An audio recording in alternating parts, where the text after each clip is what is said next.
Il est mort pour tous, afin que ceux qui vivent ne vivent plus pour eux-mêmes, mais pour celui qui est mort et ressuscité pour eux. 2 Corinthiens 5, 14, 15. L'œuvre de séparation de l'âme et de l'esprit est faite par le Seigneur lui-même.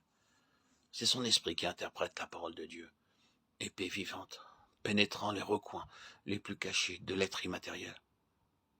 Mais il est nécessaire que l'homme collabore activement à cette œuvre de délivrance. L'Esprit de Dieu ne peut agir que si l'homme y consent. Et voici les conditions nécessaires de cette collaboration.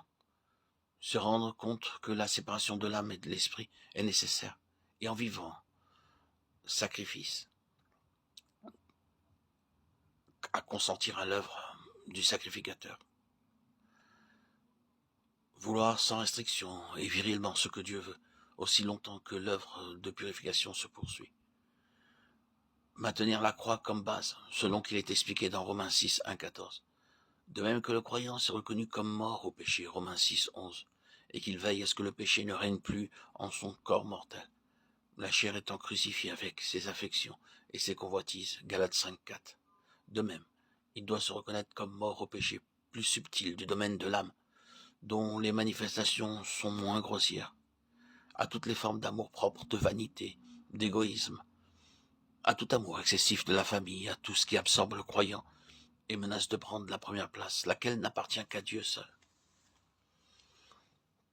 Une fois toutes ces conditions remplies, il faut veiller à employer immédiatement toute lumière reçue de crainte qu'inutilisée elle ne soit plus discernée. Veiller à marcher vers le but sans défaillance, à vivre sa foi et élaguer, éliminer avec persévérance tout ce que l'Esprit de Dieu révèle comme devant l'être. Toute intrusion de vie naturelle, résolue à ne plus être animée que par la vie de Christ. Je suis le cep, vous êtes les sarments, dit le Seigneur. En toute chose, cherchez à marcher selon l'Esprit, à différencier ce qui est psychique de ce qui est spirituel, pour choisir l'un et rejeter l'autre. Comprendre les lois de l'Esprit, pour y marcher et devenir vraiment spirituel. Tandis qu'il remplit les conditions nécessaires, l'enfant de Dieu s'aperçoit qu'il est vraiment devenu une nouvelle créature, ou création. La puissance de la croix en tant qu'épée de l'Esprit, maniée par le souverain sacrificateur, a accompli l'œuvre de séparation entre l'âme et l'esprit. Elle a atteint la vie psychique naturelle, jusque dans les jointures et les moelles, jusqu'aux recoins les plus cachés, et dans tous les domaines de l'activité, jusqu'aux moelles des affections, jusque dans l'intelligence et les pensées, intentions et conceptions, les résolutions et les sentiments.